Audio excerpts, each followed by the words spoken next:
A Caribbean island, an American dictator. A wave of nationalist fervor crashes against a wall of bullets. While people lay dead, the government stacks lies upon lies. In the end, it all comes crashing down.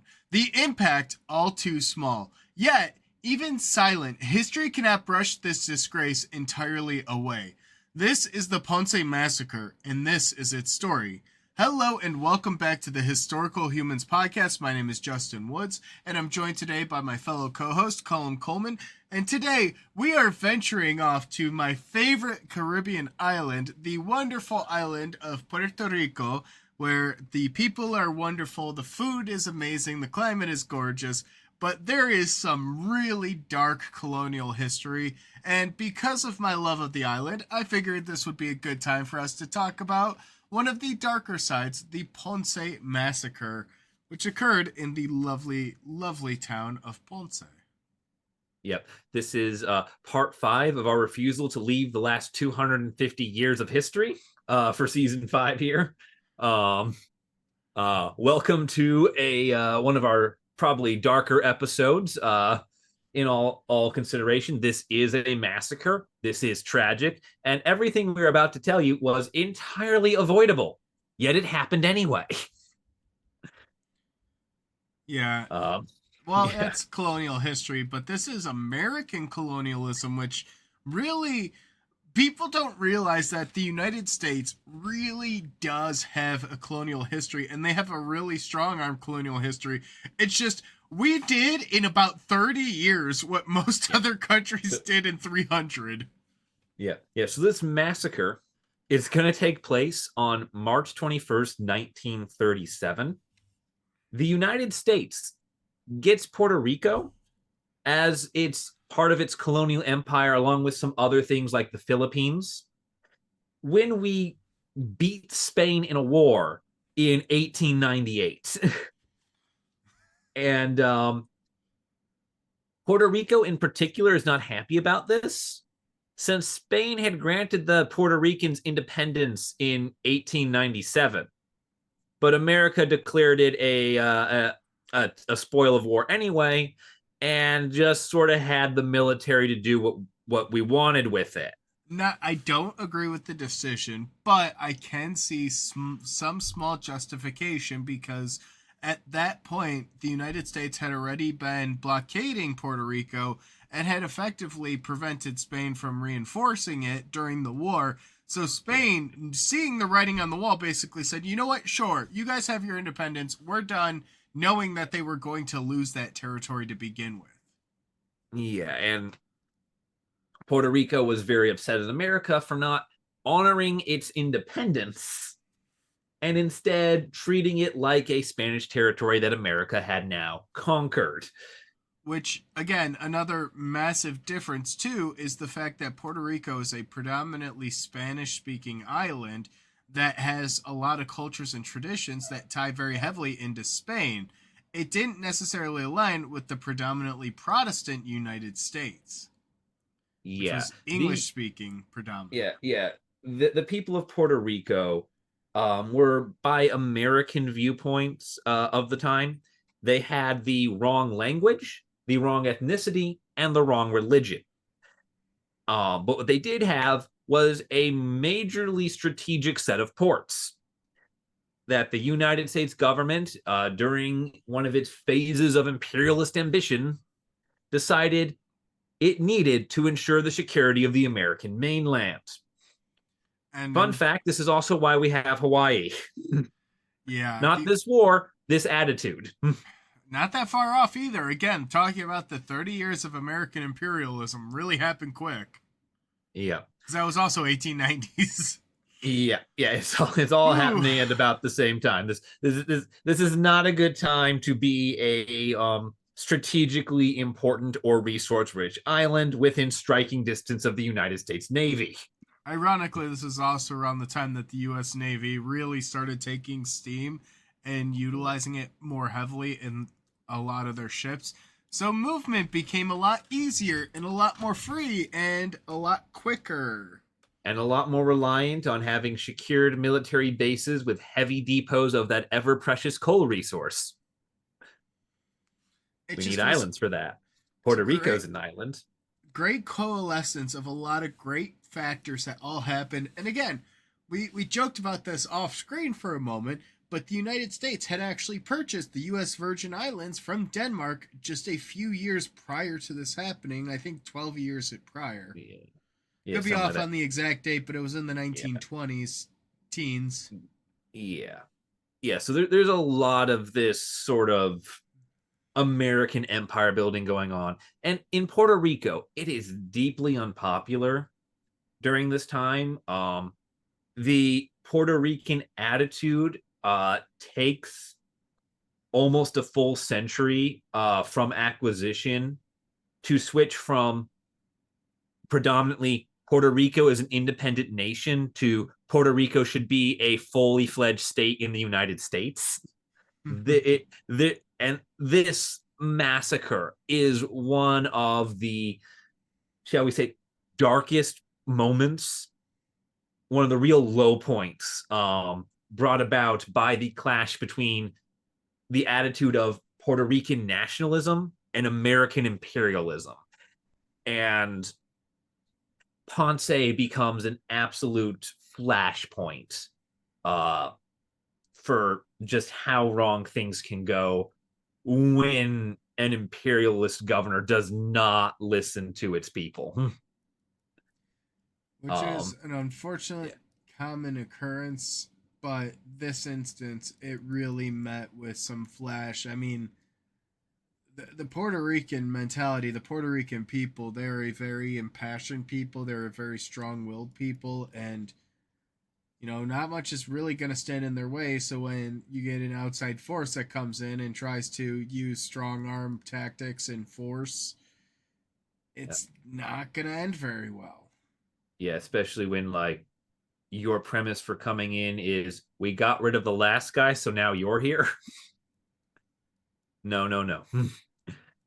So what happens is on March 21st, 1937, several hundred Puerto Ricans, we were not able to find an exact number. There wasn't really a head count. It was just anyone who could come did, and it was hundreds. They marched through the streets of the city of Ponce. They do so under the banner of the Puerto Rican Nationalist Party. This is the organization that is pushing for recognition of Puerto Rico as a nation.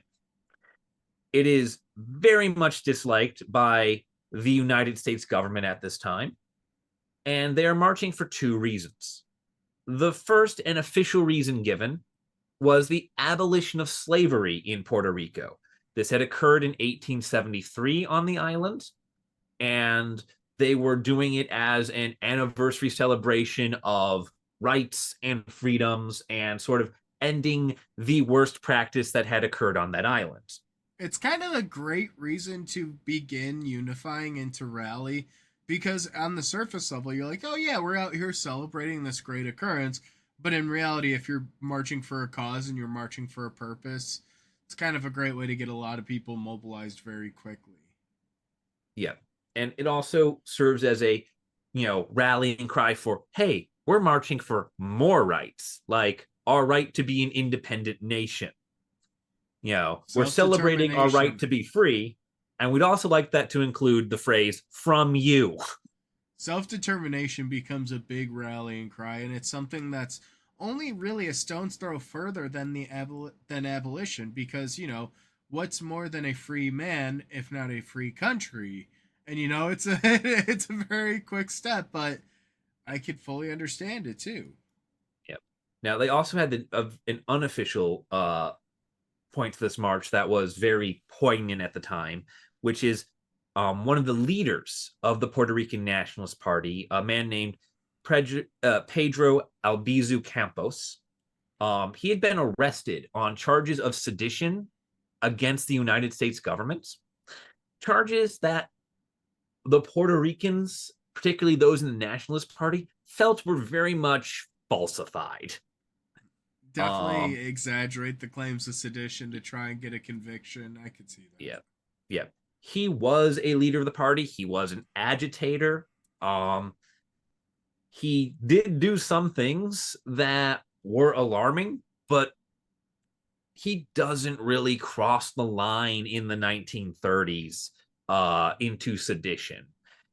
Unless, of course, you define sedition as demanding American troops leave your country, which, given the fact that we'll just let the history books speak on that one. Yeah, that feels kind of seditious in the eyes of the U.S. military industrial complex. Yep, yep. And to understand these charges of sedition, we kind of have to understand the government of Puerto Rico at this time. Um, Puerto Rico is run by a governor who is not elected by the people of Puerto Rico. He is appointed by the President of the United States. This is The one of the lovely aspects of the American, like, just executive and legislative side of things, where people don't tend to realize that prior to statehood and the organization of territories into states, most of the times they didn't have a say over their regional governor. yeah, yeah. I mean, the This Northwest Territories, the Oregon Territories, they all had appointed governors that were selected, and usually, thanks to American politics at the time, a good bit of friendship and yeah, what's the word, cronyism, and yeah, yeah. This means that the person in charge of running the government of Puerto Rico is a political handout job and not someone who has any ties to or investment in the people or the territory. It is a lackey for Washington. And that today's lackey, it was a U.S. military officer by the name of Blanton Winship. that's He's a great. appointed by. Oh, you keep going. I'm sorry, I don't mean to interject, but that's just a great way to build goodwill with the local newly acquired subjugated population. I mean, this is only 40 years after the U.S. had acquired it. They still remember what it was like before the U.S. But, when you have these people come in that are, political appointees, handout jobs, you have these military figures, they're not they're not determined, they're not dedicated to the people, to the population, to the actual island. They're more there to basically collect a paycheck. And a lot of times in these positions, these territorial governors really just used them to exert power, to feel powerful. Yeah, yeah. Now, Winship here, he's appointed by FDR in 1934. And his appointment is deeply concerning. See, his appointment comes up not as a result of there being some sort of like term limit turnover or the new president shuffling out the previous president's appointees for his own. His appointment comes about due to economic pressure on FDR by United States corporations operating in Puerto Rico. The United States corporations are deeply unhappy with the Puerto Ricans who are, thanks to Campos, agitating that they should be included in the United States minimum wage since the United States rules them, or that they have a right to things like unions because they are subjects of the United States. The corporations who have been exploiting them massively hate this. And so they demand that FDR appoint a governor who will put a stop to these human rights agitators. And thus FDR finds Blanton Winship.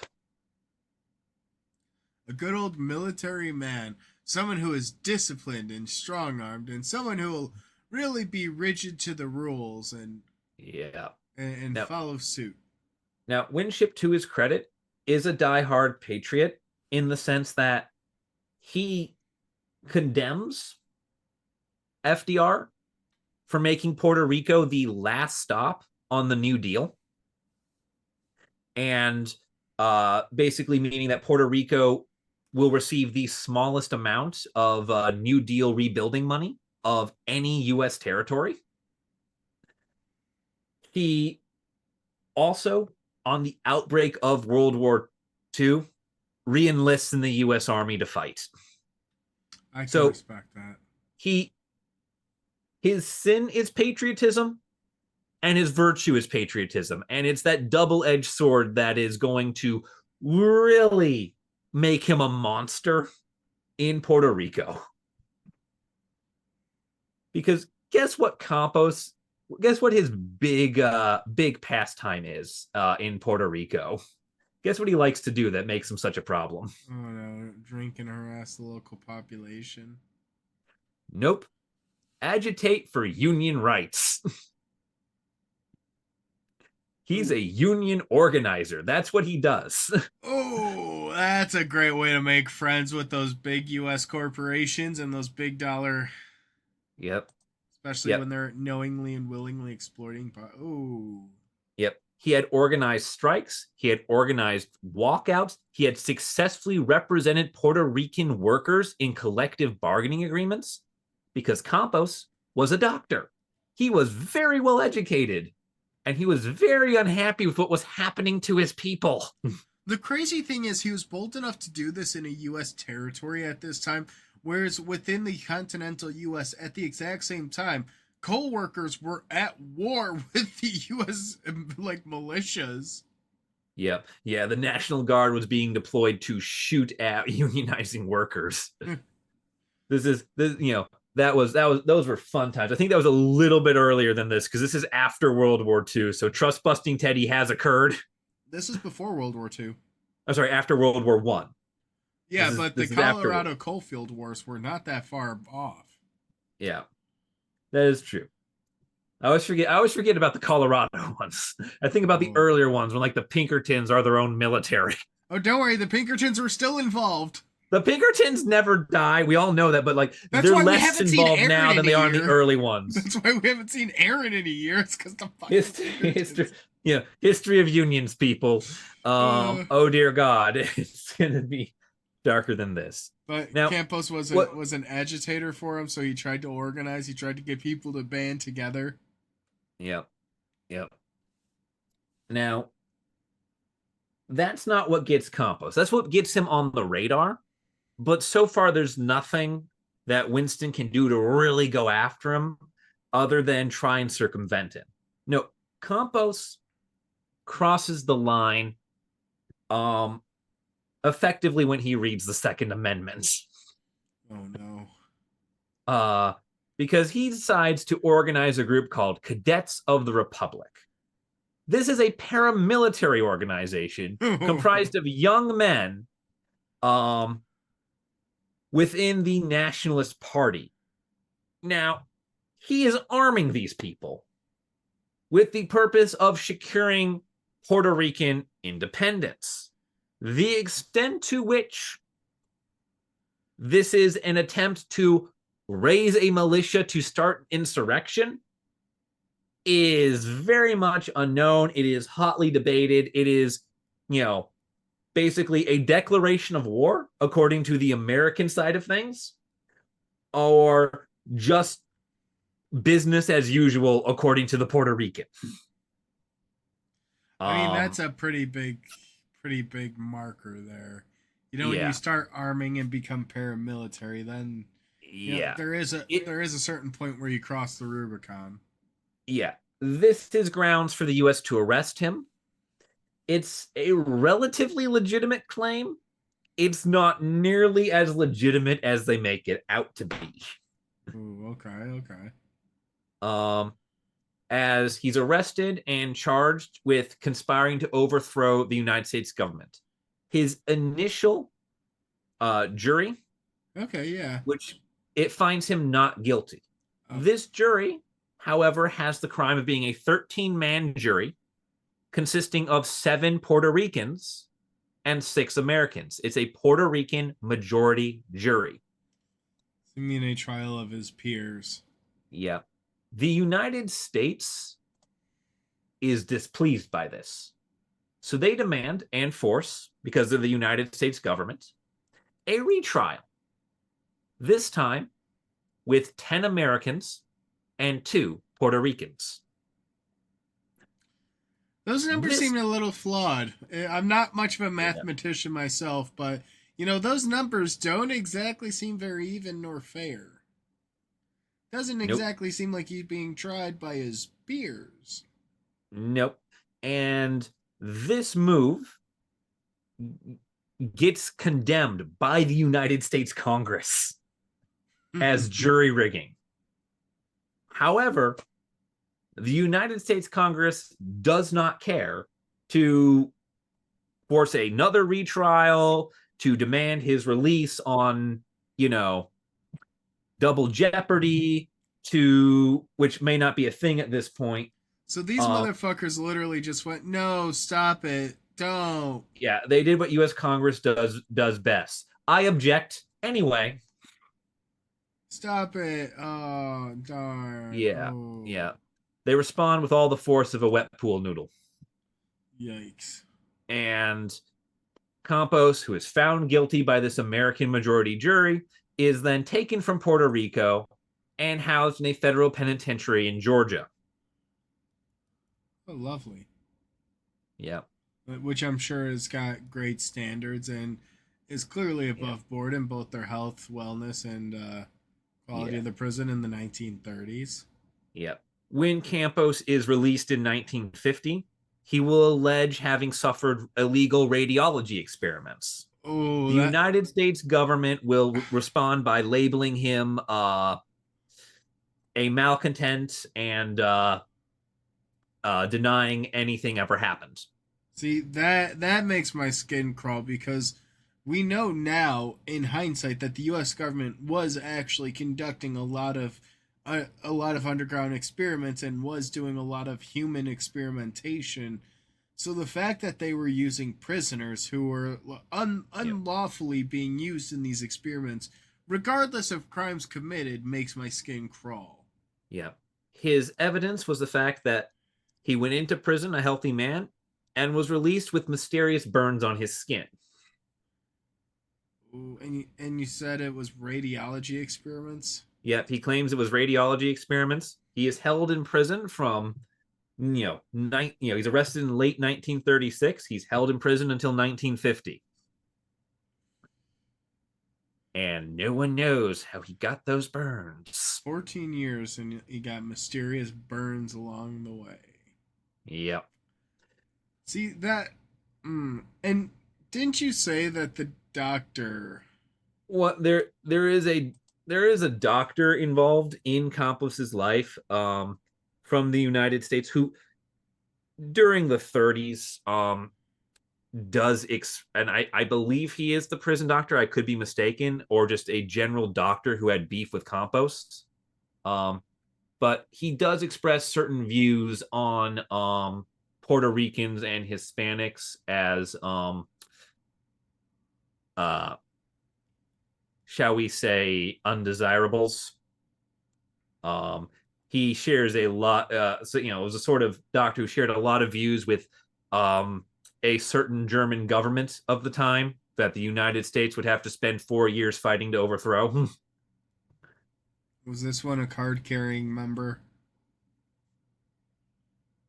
I don't have physical evidence of that, but given what little excerpts of the man's official writings and the fact that he was after his death disbarred from all the medical associations he was involved in. Yeah. That is also kind of a dark side that isn't talked about all that often either is there was a significant portion of time where human experimentation was some of the foundational basis of modern medicine and we look down on Mangala and all the others for the work that they did which is truly awful, but it was something that was unfortunately a more common practice than I think people are willing to realize or accept.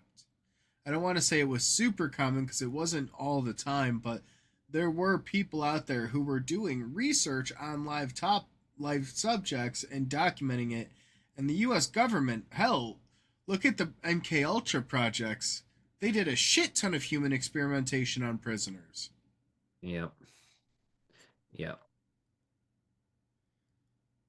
So there is some Yeah. credence and credibility associated with it. Yeah. Yeah. No, it is very, it's it's like it definitely happened. It's just so much of that information has been lost or buried that, it's impossible for us, at least here on this, little show that we do, to dig it out and drag it into the light.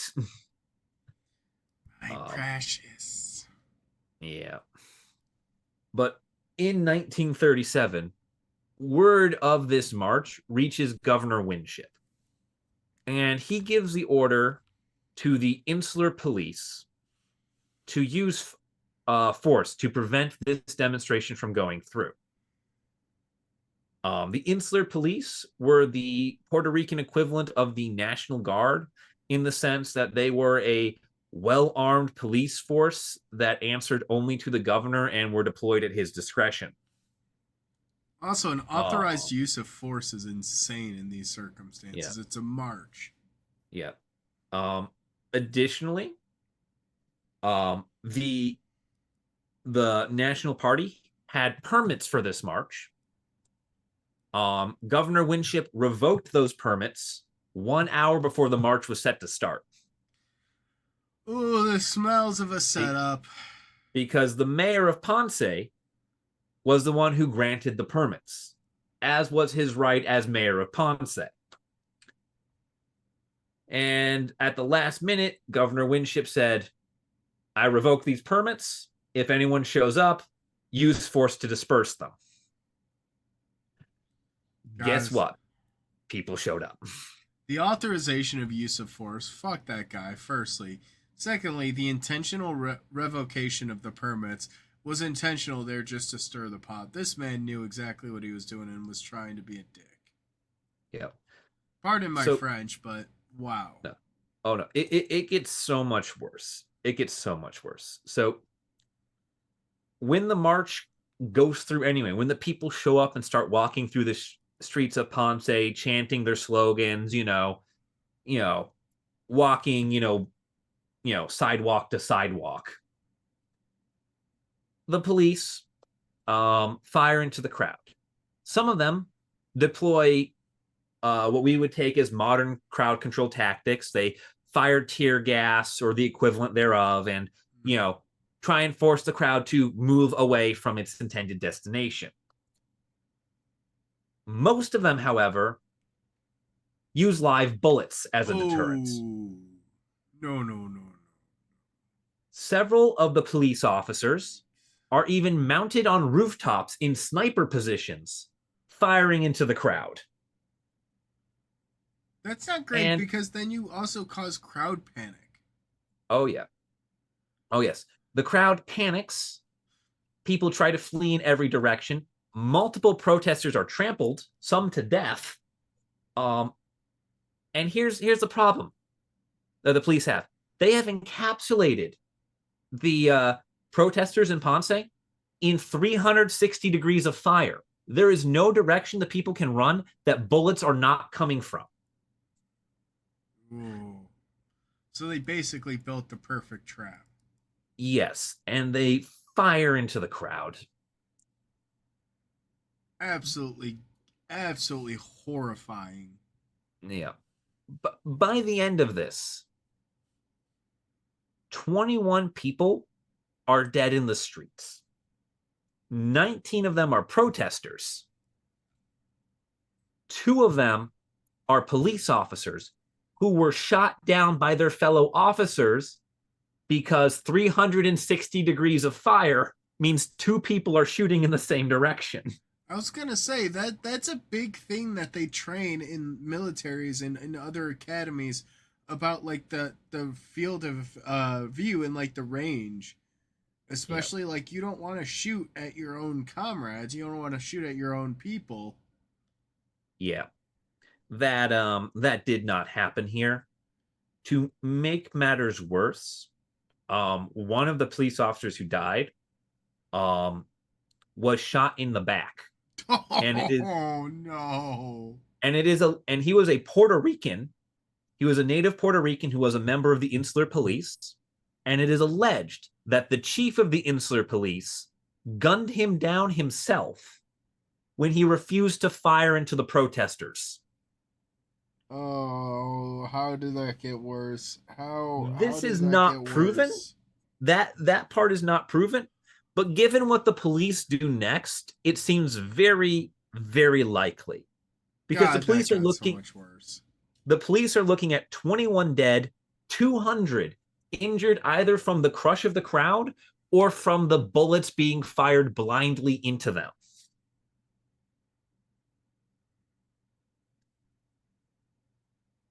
Because the police, they look at this, 21 fatalities, 200 injuries. There's no way the international news isn't picking this up. So they decide that they have to prove beyond a shadow of a doubt that they were helpless police officers standing before an angry, armed mob hell-bent on ending all civilization in Puerto Rico.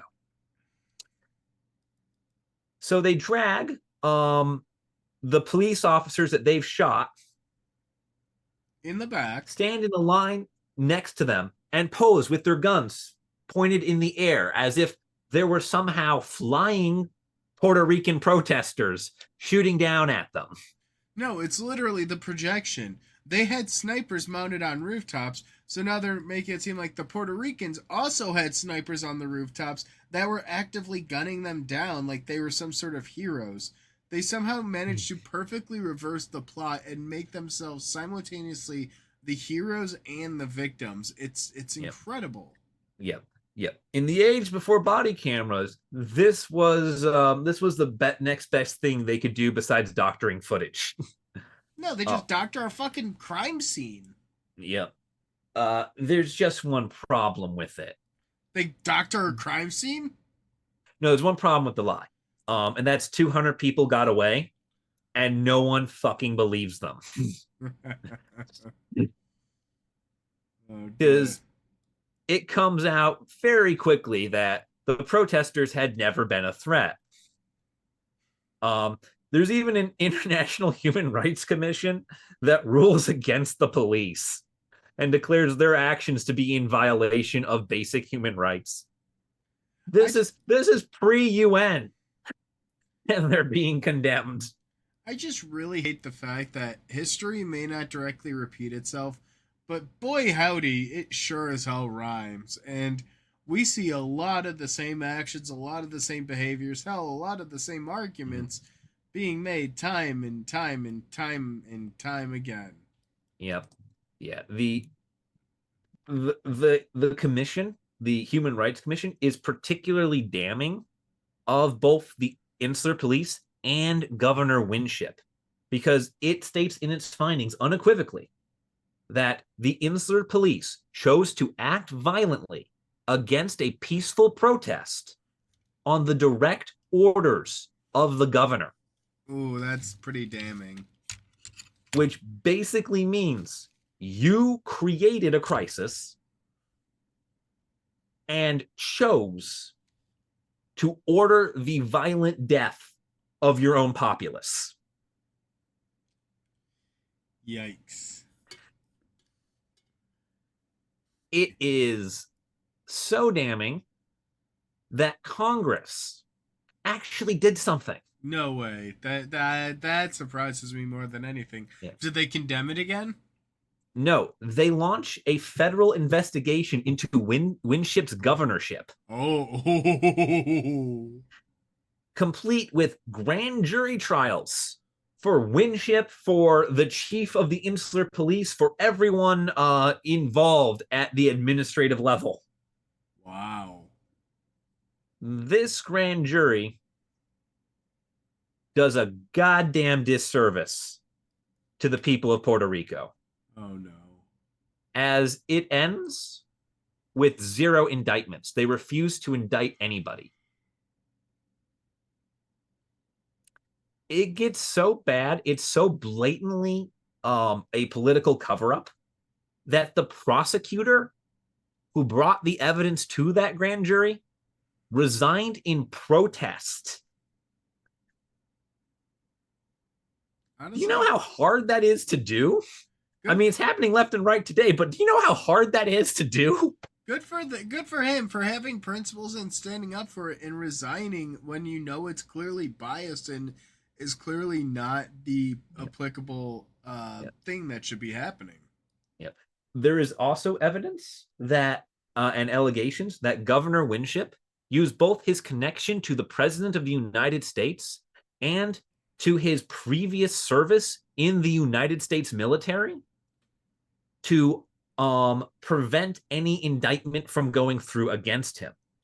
Basically, he threatened to strong arm people with the power of the executive branch and the United States military in order to not be indicted for his crimes. As much as I would like to believe that's not true, I would not be surprised considering how high of a position he set in the US military and the fact that he was a specific political appointee by FDR. Yeah, And this FDR man's really name. liked his Yeah, cronyism. yeah. Fun fact: his rank prior to becoming governor was general. So this man had a star. Yeah. You don't. Stopping someone once they get a star is fucking impossible. So that would Um, have also been a bad look too, and I think that's also one of the things that we should talk about a little bit more in depth too is oh the yeah, fact that as a general, as someone with a star, someone who is a high-ranking U.S. official, to see them be prosecuted over a perceived wrong during a territory that they controlled, that is something that you would have a really hard time trying to sell at the international stage, and I think that's part of the reason why he walked away scot free. the Was the unwillingness to shake the confidence of the American people in their leaders allowed those same leaders to do wrong and get away with it. and I think a lot of the justification was the U.S. at that time, especially in 1937, wanted to look strong, wanted to look tough. So it was Oh yeah, easier for them to just kind of ignore, pretend it never yeah. happened, than actually acknowledge and go, okay, yeah, this was definitely a wrong. We did bad. We're gonna try and fix it. No, it was more just look, shit happens. Let's just pretend it never happened and move on. The U.S. has been in the Great Depression for 7 years. The New Deal is finally starting to take effect, but it's not working as fast as people need it to. Our allies in the situation in Europe is rapidly deteriorating, Yeah. and the United States needs to appear as a unified, monolithic power. If only a regional power, it needs to appear strong. And having a military officer, a former military officer, condemned for human rights violations against an American populace, because even though they weren't citizens, they were subjects. And Well, that looks so fucking bad. and also at this time, the United States had been positioning themselves to take a moral high ground. We had taken Yep. an isolationist policy during the First World War, and during the Second World War, we played the same role. We stated we don't want to get involved. We're not that kind of country. We're not getting Yep. involved in European politics. Yeah. Lend-Lease was an economic shipping agreement. It wasn't military aid. It wasn't anything sort. It was treated as an economic shipping agreement. Now, it was an economic shipping agreement to lend military aid, but still. But it was one of those things that the United States very much really rested their laurels on. So to have this perceived rights violation really became a thing, and you know, the Americans would go on to invent a hell of a lot of new human rights violations during the Second Oh, World War, but we're not going to compare that to the Canadians. no, Hats are off to the no. Canadians. Yeah, no, no, no, no, no. Thing the World War II is not involved in what we have to deal with today for Ponce. Now, what's interesting is, do you know what happened at the same time as the grand jury for Governor Winship? On a completely unrelated note, the law that allowed the prosecution of appointed United States governors. That law gets repealed, guaranteeing Winship immunity from any further criminal prosecution for anything That's that he has convenient. done or will do, because it's no longer a law. It's no longer a law that says I can take you to trial if you, I don't know, massacre the population you're put in charge of governing. That just really goes to show the levels of corruption that were there and that how deep it was going. Yeah. So, I guess, late 1930s, American governors could just commit mass murder. And well, he's a governor. You can't prosecute him. He's above the law, because that's what America was supposed to be about, right? Well, let's also not forget, he didn't commit the murders himself. He just authorized them, and acts that were done in official duty are not subject to criminal prosecution.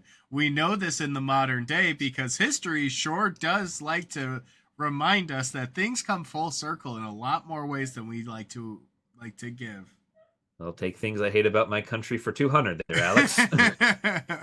I've been harking on this for 5+ years now, and boy, howdy, does it really hurt that I'm right. I don't want to be. Yeah. Now, this massacre and all the trouble it's caused Winship, he's not the sort of man to take that lying down. No, he's got to take his frustration out on somebody. So he has 6 leaders from the Nationalist Party tried for insurrection because they held a peaceful demonstration against his will, and he gunned them down. God, you used the term dictator earlier, and some people would probably argue against that. But when you see this willful and often political repression of a political opposition, it tends to be pretty textbook like dictatorial like suppression of the opposition. Yep. Now, all 6 members were successfully tried. They were found guilty and sentenced to life in prison.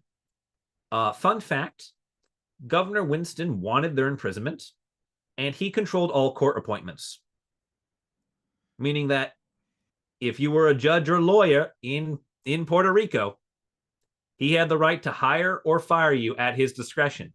So you knew what you damn well better find for these people. Oh, geez. So this lovely new judge that Winthrop just so happened to appoint is the one seeing this case, including the new court prosecutor.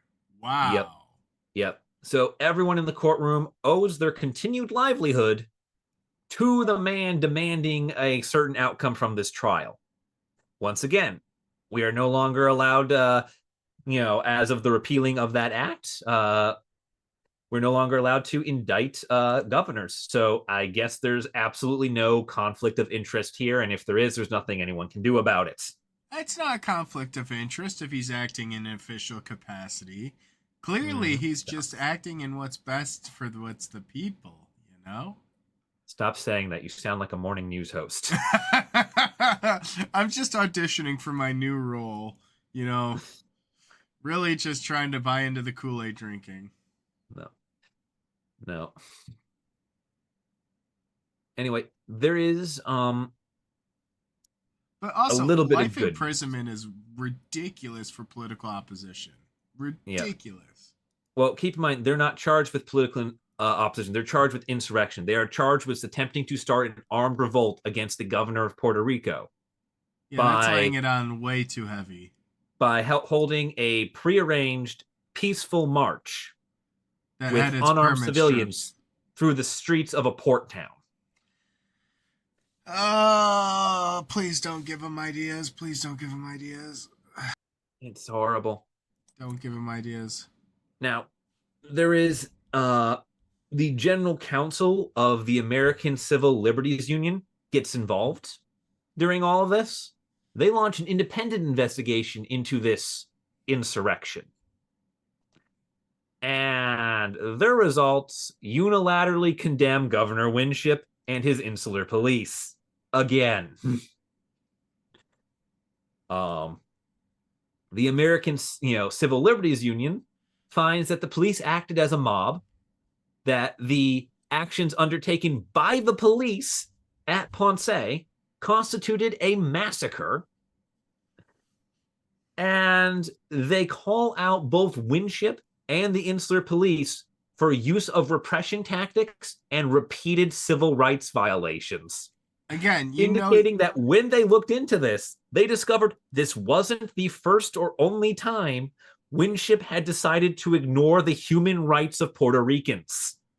That's one of the ways you really fucked up is when the ACLU begins coming in and slapping you down and saying, "Hey, no, you actually really fucked up. Like, this is way beyond what it should be." And it just really goes to show just how this colonialism really comes into effect, because realistically this was less than 100 years ago. This was 89 years ago at this point. It'll be 90 years next year.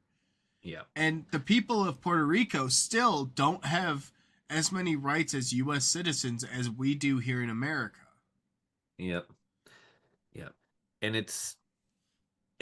what makes the ACLU thing even more of a condemnation, and even more of a reason that was like why Winship should have been booted out, is they indicated that this was not an isolated incident, that this seemed to reflect a pattern of behavior by Governor Winship.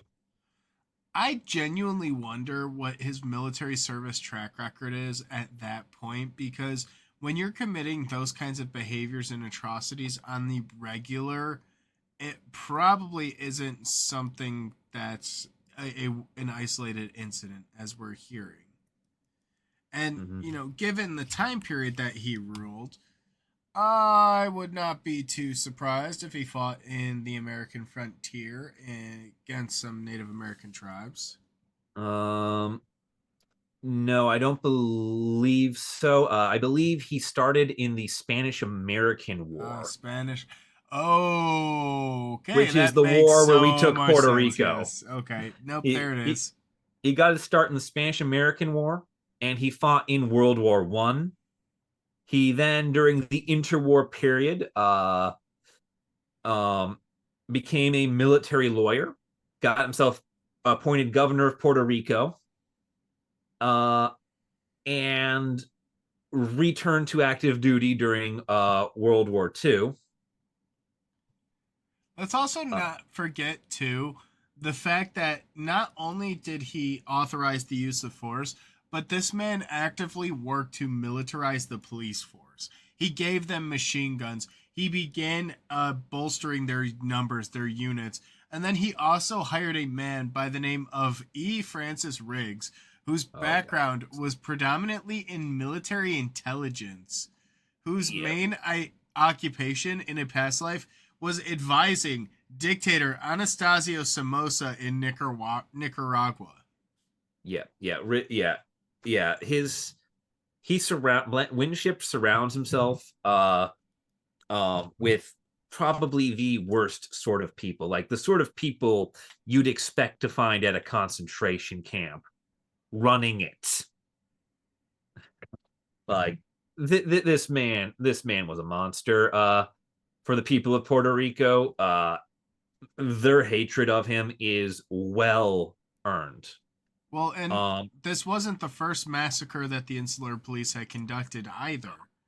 There was the Rio Piedras massacre that occurred at the University of Puerto Rico, in which the police countered members of the Puerto Rican Nationalist Party and killed 4 of them. Yep. What year was that one? That one was in 1935. That was 2 years prior. Yep. So also under Winship's governorship. Yay. Yeah. You can see why the ACLU, American Civil Liberties Union, found this to be a recurring theme of his governorship. So much so that eventually mounting pressure forces FDR to remove Winship from governor as governor of Puerto Rico 2 years after the incident in 1939. Oh, wow. FDR is a little bit more concerned about getting Lend-Lease underway because Poland has just disappeared and he does not need a headache in the Caribbean. Which, do you know what else uh Winship ended up presiding over Puerto Rico for? No, what? The Because he. 40th anniversary celebrations of the United States acquiring Puerto Rico in Oh, yeah, yeah, 1938. yeah. And do you know what he did for that? Because he moved those celebrations from their usual place to the site of the massacre as a demonstration of his authority and power. Oh, During which time someone attempted to shoot him. yeah. Angel Esteban Antonio Giorgi attempted to assassinate him, and he fired several shots before he himself was killed by the police. And one officer was killed in the attempted assassination. Just seems like a lot of these police officers end up being unfortunate crossfire victims. Yep. Oh yeah, for sure, for sure. You did not want to work for the insular police. But yeah, it's so but, think of that move. Last year, I murdered a bunch of your people for saying you didn't want me in charge. So I'm going to host the celebration of my country conquering yours on the site of where I killed all those people. Just to let you know that I can do whatever I want to you and get away with it. Do you know what makes this worse? Do you know what Winship did after he left Puerto Rico? Obviously, he re-entered military service, but do you know Yeah. what one of his duties was while he was in service? He was a military lawyer, so he went back to being serving on tribunals for suspected saboteurs and spies. Yeah, the man who conducted numerous war crimes himself during peacetime in the United States sat Yep. on military tribunals for German saboteurs. Yep. Yep. This consequences did not appear to apply to some people, No, and and it is so wrong. I will say I'll give him some level of respect. He was the oldest serving military officer at that time. He was 75 when he retired from the military. Yep. So this man, like, really, that was his life. Yeah. Um, If wisdom came with age, history would be a very different subject. but boy, howdy, he really went through every rung of hell to get here. Yeah.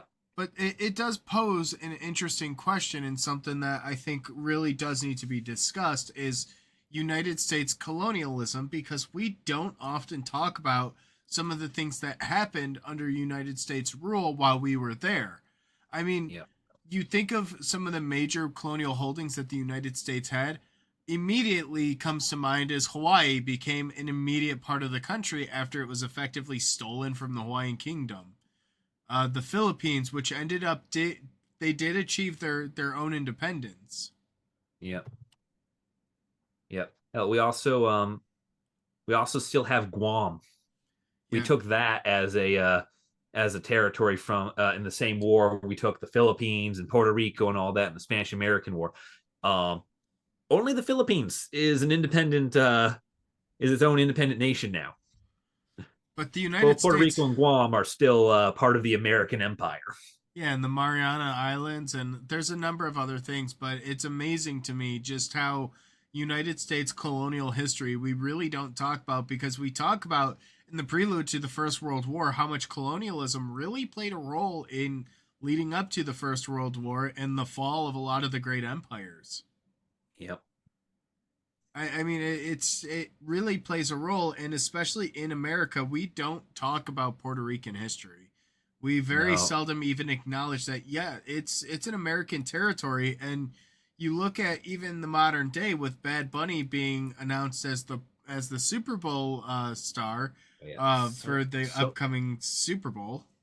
so many people don't realize that Puerto Rico is technically part of America They are because American citizens. it's not one of the 50 states, so no one talks about it and everyone acts like they don't care and it doesn't matter. That's not true. But even the fact that it's not a state already is just another evidence of our own colonial history, because we are not going to have a state in America where the predominant language isn't English. That's part of the reason why Puerto Rico's never been given that opportunity. Which does beg the question, why the hell do we have Florida? Florida was just a whole amalgamation of mistakes, but It's we're afraid of losing the power of Florida man. Is the true answer. The Adams-Onis Treaty still haunts us almost 2 centuries later, over 2 centuries later. Yeah. But yeah, this was truly, I think, an interesting topic and something that was originally brought up to me by a friend who lives in Ponce that is from the city. And, he asked me if I had ever heard of it. And the truthful answer was no. Yeah. And there is a reason for that. The information on this is suppressed as all hell. There is very minimal information, at least on the English speaking part of the internet, that this even happened, that these people existed, that there is such minimal references. It's treated as a footnote at best, and at worst, just no entry, no results found. It's so underrepresented as a part of history. And I think that's entirely intentional given the tragedy that happened, the ACLU's condemnation, the tragedies that really did occur in the Second World War. I think truly reset the slate for a lot of people because war really has a cleansing ability to it, unfortunately. Yep. I think this kind of fell out of the social narrative, the social dogma, because just what 2 years after this, Poland gets invaded and war breaks out. Yep. Yeah, same time Winship finally gets kicked out of his governorship. It's largely to do less with Winship being a problem, the fact that FDR does not have the time to deal with internal disputes. And again, we kind of talked about it a little bit, but this was one of the big issues within the United States government, and really played a role even in the. I think it was the 1890s when laws really began to change, where most positions, most jobs within the federal government became actual like jobs instead of just political appointments, because every 4 years or every 8 years, entire positions were just wiped off the slate and appointed with your own cronies, with your own people, your own, people that helped you get elected. Yep. And this is just an example. The institution of federal bureaucracy and civil service as a actual service and not handout jobs is, that transition is very important. And today Puerto Rico is still an unincorporated U.S. territory. It's still ruled by a governor, but that governor is elected and holds power over Puerto Rico under the United States Congress, as opposed to being an appointee by the president answering only to the president. There's a few more checks involved there, a few more points at which failure can occur and a wrongful governor be removed. Yeah, and I believe their governor also gets an honorary seat on the Council of Governors. Yeah. Which is where all 50, I think 57 or 58 governors come together and will have conversations and talk about the state of the country. And obviously, along partisan lines, they have their own gubernatorial groups. But then they also have their own shadow representative in the House of Representatives. So they have a non-voting member that's able to represent their interests. But part of the issue is they are American citizens that have American citizenship, and they pay federal taxes without getting any sort of benefit of that. They're being taxed without proper representation. Yeah. Which, if anyone who's read even a page of American history knows, is cause for revolution. I'm not saying they should do that or that they will. I'm just saying that's how we've justified the existence of this nation for 2.5 centuries. I also think American history in general has often supported the growth of the nation and the expansion. And I'm just saying it's been 66 years, 67 years since we've had a good new state addition. And, while modern politics may talk about Canada or Greenland, we should really look closer to home and look at the territories we already have. We don't need to go out and go get new territory. We have territory at home. Yeah. But I think that's probably a good point for us to wrap up today's episode. Let us know what your thoughts are down below, especially when we talk about topics like this. And we just want to give a special shout out to Yes, yes. one of our members that actually joined on our That's right, channel. membership. Yes, Gerald the Cool, which if you want to help support the channel, you can do so down below in the description for less than $1 a month. Can help support us and help us bring you better content.